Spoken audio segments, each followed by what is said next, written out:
Earlier this week, 50 environmental activists of the tar sands blockade gathered in Winnsboro, Texas. They crossed an easement owned by TransCanada, the owner and builder of the controversial Keystone pipeline, in an effort to get supplies to a handful of their colleagues. These protesters have been living in the trees above one of the work sites in an attempt to stop construction. Two activists fastened themselves to heavy machinery, halting work at the site closest, while over a dozen others stood along the roadside holding protest signs. The activists are not alone in their fight against "Thank you for trying verbose." This recording will go away once the product has been purchased. The Keystone pipeline, which will transport tar sands from Canada to the Gulf of Mexico.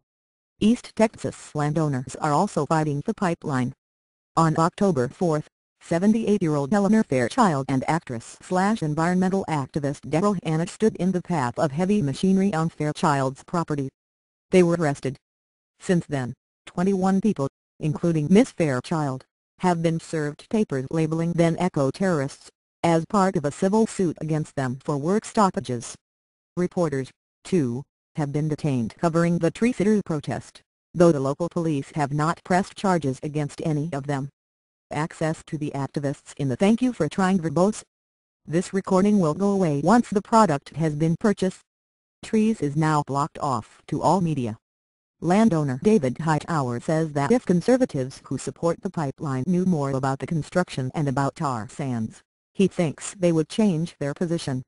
"This isn't about creating energy independence for America, or jobs," he says, "but about allowing a Canadian corporation to profit at our expense." In his estimation, environmental impact reports are being done hastily, if at all. President Obama has held up the pipeline in Nebraska until an in-depth environmental impact study can be completed. In the meantime, he "Thank you for trying verbose." This recording will go away once the product has been purchased.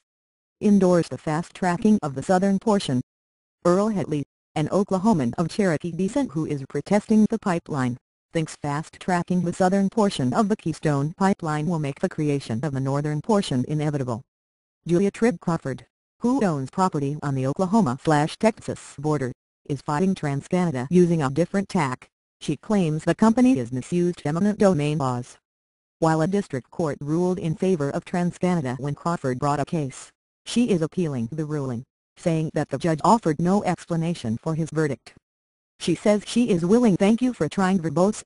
This recording will go away once the product has been purchased. To appeal the case all the way to the Texas Supreme Court,